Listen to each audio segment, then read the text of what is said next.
शरीर में नहीं, दिमाग में। दिमाग में जो खुली मस्ती है वो क्या मस्ती है, इसको हम तृष्णा कहते हैं।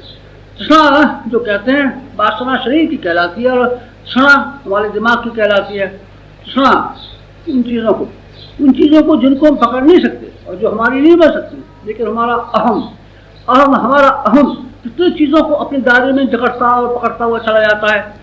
ये हमारा है घर, ये हमारी ज़मीन है। अच्छा, आपकी ज़मीन है तो आप उठा करके रखिए जेब में अपनी में, नहीं साहब जेब में तो हम ज़मीन को नहीं रखेंगे, तो फिर आप क्या करेंगे, तो मेरी ज़मीन है, तो फिर मेरी ज़मीन है तो ये आपने बनाई थी, ये हमने तो नहीं बनाई। किसने बनाई थी?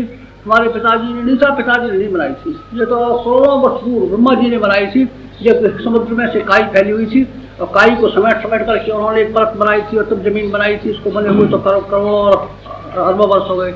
तो फिर जो जिसको आप ये कहते हैं मेरी ज़मीन, ये आपकी कैसे हुई? ये तो ब्रह्मा जी की हुई। हाँ साहब, ब्रह्मा जी की तो हुई, पर ये तो लाखों आदमी आपकी तरीके से, करोड़ों आदमी आपकी तरीके से ये कहते हुए फना हो गए, फिदा हो गए कि ये मेरी ज़मीन है, मेरी ज़मीन है। तो आपकी मेरी ज़मीन है? नहीं, मेरी ज़मीन नहीं, आप है, हो नहीं सकती, किसी तरीके से आपसे नहीं हो सकती। ये मकान आपका नहीं, ये आपका नहीं हो सकता, ये तो तहस नहस होने वाला है। तो थोड़ी देर बाद, 100 वर्ष बाद और 200 वर्ष बाद ये मटिया बैठ हो जाएगा।